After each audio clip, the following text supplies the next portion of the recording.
So I call my Aunt Pam the other day in Detroit and I say, look, it's finally time to share our family recipe for S cookies. You want to talk about buttery, gooey, soft deliciousness? I can't think of anything more amazing to eat in the morning with coffee than these S cookies. You will love them. If you're Italian or Sicilian, then I'm sure you know all about S cookies. The comedian Sebastian Maniscalco even talks about it in one of his stand-ups where he's like, I had S cookies in my lunchbox. Honestly, they are at every wedding, they are at every single holiday. It's just a staple in an Italian or a Sicilian home. I've got great memories of my grandma making these when I was a kid. My Aunt Pam, though, she is the queen of cookies. And my grandma was a phenomenal baker, and my aunt has all those amazing qualities. So I'm going to share with you, let you in on a now this is a secret, everybody, okay? But I promise you, they're super easy to make and they are dang delicious. Here we go. In a very large bowl, what we're going to do here is add in some all-purpose flour. No need to sift it because we're going to knead it really well. Next, I'm going to hit it with a little bit of sugar. A lot of people ask, why is the sugar a little bit tinted brown? It's just organic, nothing more than that. And now what I want to do is add in a bit of baking powder. Yes, this seems like a lot, but I promise you it's all part of the recipe. Now grab a whisk and make sure to mix this until it's completely combined. This is a really important step. We want to get all these dry ingredients mixed. Next, just add in some softened unsalted butter right to the center. Okay, now really quick. I want to tell you this. My Aunt Pam swears by this. Like I said, she's an insanely amazing baker, and especially when it comes to these ass cookies, she's got them down pat. She swears by this. She does half butter and half margarine. Now, the margarine she does use is the brand Blue Bonnet. This is in no way endorsement for them, but she swears by Blue Bonnet, so do it. And in fact, you know what's crazy is my grandma actually, when she made this recipe, decades ago, she used all margarine. Obviously, there's a huge cost saving there. I'm not saying you should use all margarine, but if that's what you got, then you can absolutely use it. Now, grab a pastry knife because we are doing this all by hand, my friends. So go ahead and begin to cut in this butter. This stage is probably the most crucial procedure in this entire recipe. What we're trying to do is break up the butter so it's about the size of rice or even Israeli couscous. Very, very small. This procedure will probably take you 5 to 6 minutes. You know I'm a traditionalist, so I'm absolutely going to do this by hand. I've got a pastry knife. I'm going to cut in the butter. I mean, you've been watching me for long enough. You know that's how I roll. That's what I do 100% of the time. That's how my grandma did it. But if you want to forego this process and make it super quick, add these ingredients into a food processor just like you're making a pie dough, and transfer that when you add in the eggs and the vanilla into a stand mixer with a hook attachment. You can let it knead it, but there's nothing like doing it with your hands, I'm telling you. That's what homemade is all about, my friends. Here's what you're going to do now. So once you've cut the butter in as good as you can with the pastry knife, what my Aunt Pam said my grandma used to do is sort of pick up the little butter pieces and rub them together in her fingers to break them up even more. She said, you know it's good if you can squeeze it together, and most of it holds together just like this. Think of a pie dough. This is the exact same procedure here.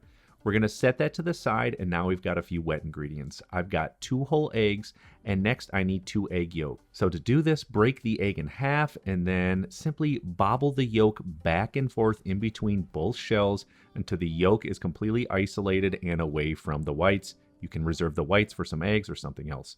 Now add the yolks to the 2 other eggs, and then what we want to do at this point is add in a little bit of vanilla. And don't worry if the yolks break, it's totally fine. Nothing's going to change with the recipe, so don't flip out. What we want to do now is whisk this very well so that it's perfectly smooth here. Think like you're making scrambled eggs. All right, set that to the side and then break out all of our dry ingredients. We are going to pour it right out onto the countertop. Honestly, this part is much like making pasta. So using the back of your hand, just form a big well in the center of our dry ingredients. Go ahead now and pour in all of your eggs. And because this recipe needs as much liquid as possible, grab a rubber spatula and scrape out everything just like this. Now what we want to do is to begin to knead the dough. So move everything together using your hands. Obviously, make sure you've washed them and they're clean. If you want to use gloves, totally fine too. And again, this part is just like pasta, so we're squeezing everything together and we're kneading it to combine the ingredients. And let me stop and say this. Yes, this dough looks extremely dry. You definitely want to have a little bit of cold water nearby, no more than a quarter cup. You will not need more than that. But every time I make these, it's just a little bit different. You may need 1 teaspoon of water. You may need 3 tablespoons of water. But be sure to keep it nearby so you can get the dough nice and soft. Now for kneading. So while we're doing this, just like I said, you can see it's a little bit dry. We're going to hit it with just a little bit of water. And I like to add 1 tablespoon at a time, no more than that.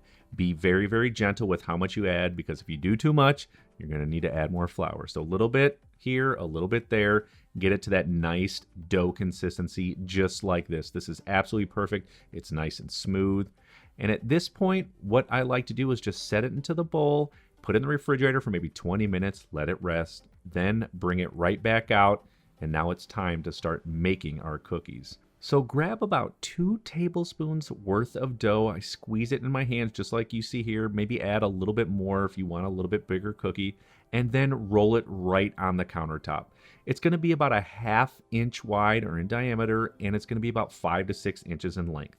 And then to make that S, sort of fold in the ends to make it look like this. Looks like a symphony note, right? Beautiful. Set it to the side on a sheet tray lined with parchment paper. Repeat the process until all the dough is used. You're going to have about 50 cookies here. Now what we're doing is going in a preheated oven to 350 degrees Fahrenheit to the bottom rack. We're only going to cook it for about 5 minutes. After that time, come back. We're going to take the cookies out, and we're actually going to move it to the top rack, and we're going to cook it for 5 more minutes. This is going to help brown it up. Remember, the top of the oven is hotter. Once they are done, we're going to pull them out. What we want to do is simply let them cool down into room temperature, which only takes a few minutes. And I like to look at the bottom. If they're lightly browned or just like this, and even in pale in color, this is absolutely perfect. This is exactly what you want to make sure they're nice and tender.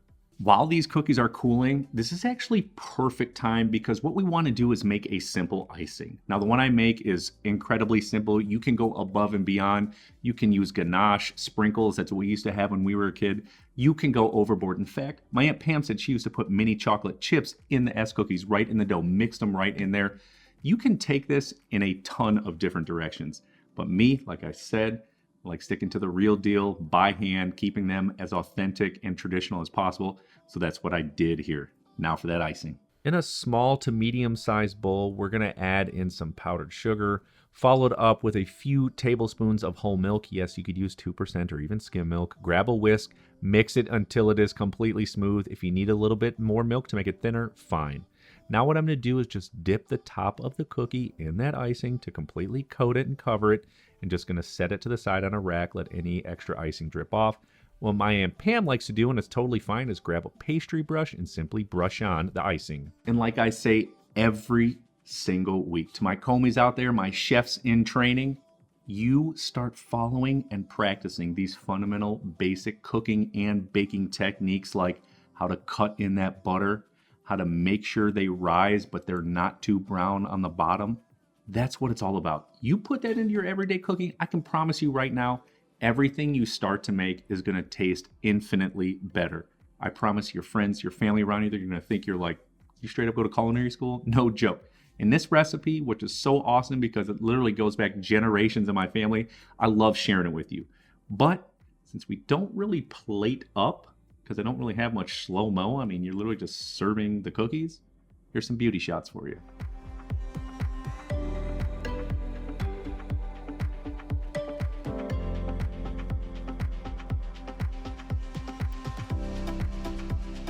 I can't say it enough. Eat these with some coffee. You will not regret it. It's like the newfound biscotti, my friends. It's fantastic. Be sure to like and share this video. Subscribe to my channel. Check out this video. I made it just for you, and you will absolutely love it. We'll see you on there.